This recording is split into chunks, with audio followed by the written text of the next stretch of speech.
Apocalipse capítulo 11, versículo 8, o ponto 1, as duas testemunhas então são mortas pela besta que sobe do abismo, que é a besta que sobe do mar.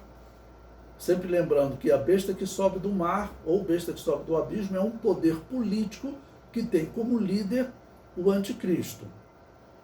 Então o versículo 8 diz: E jazerá o seu corpo morto na praça da grande cidade, que espiritualmente se chama Sodoma e Egito, onde o seu Senhor também foi crucificado.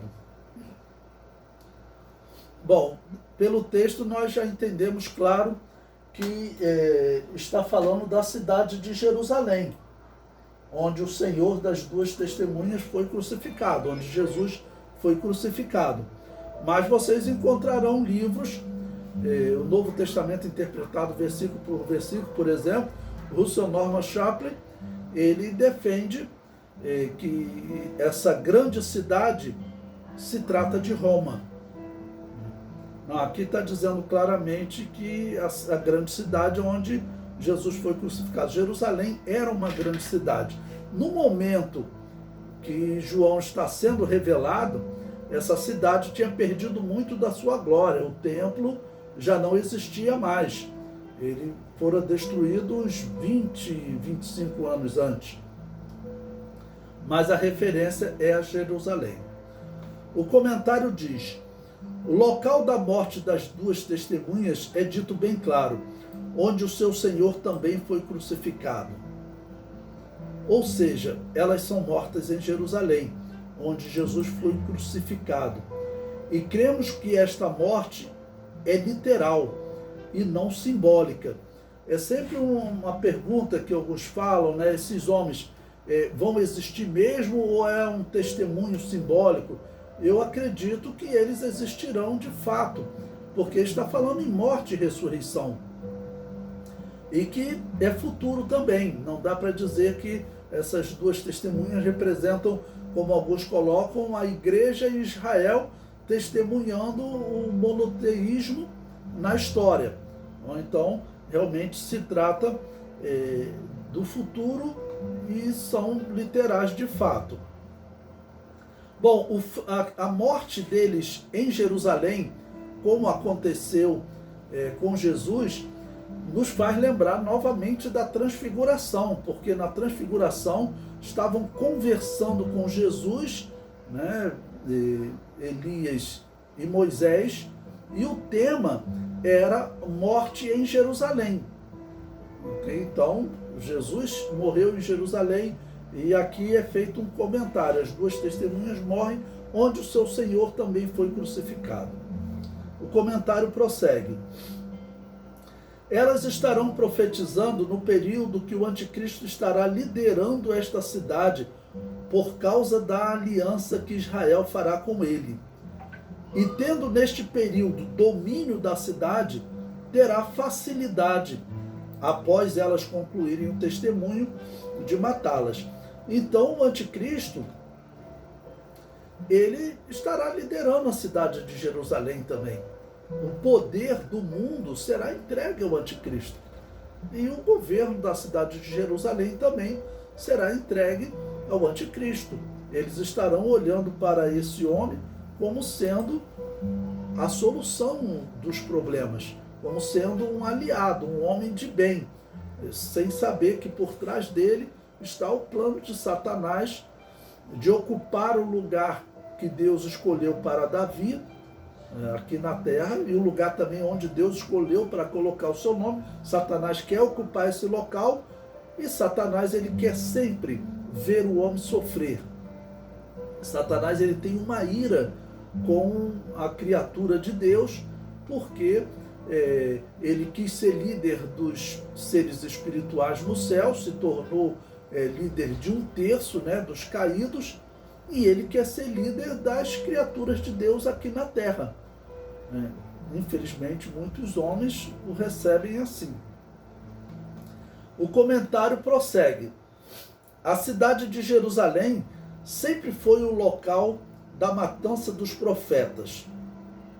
No momento da transfiguração, Elias e Moisés aparecem conversando com Jesus sobre a morte dele em Jerusalém, que era profética. E o próprio Jesus disse: Jerusalém, Jerusalém, que mata os profetas. Ao mesmo tempo, a cidade que é chamada de cidade-luz, a cidade que deveria ser luz, ela acaba rejeitando, né, essas luzes que Deus envia para anunciar uma repreensão a eles, ou anunciar o futuro, anunciar até que o Messias chegou.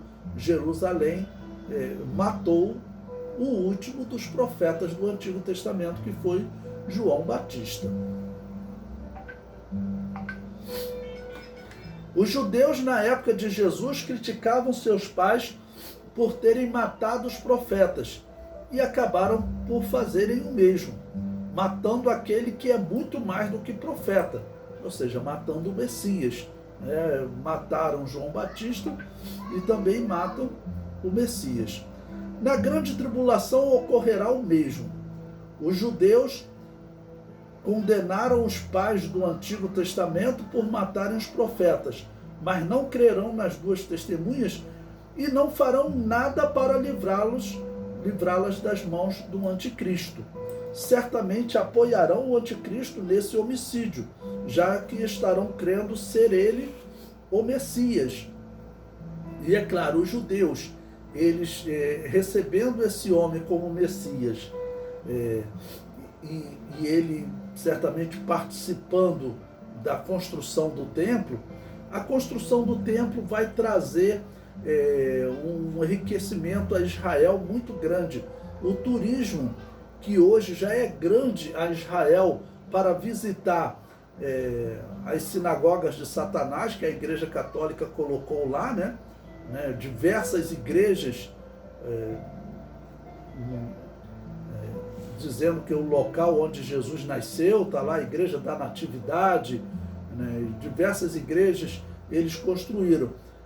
Já tem cristão que vai nessa igreja católica para ver lá a estrela onde Maria colocou a manjedoura de Jesus. Um engano, claro que isso é um engano.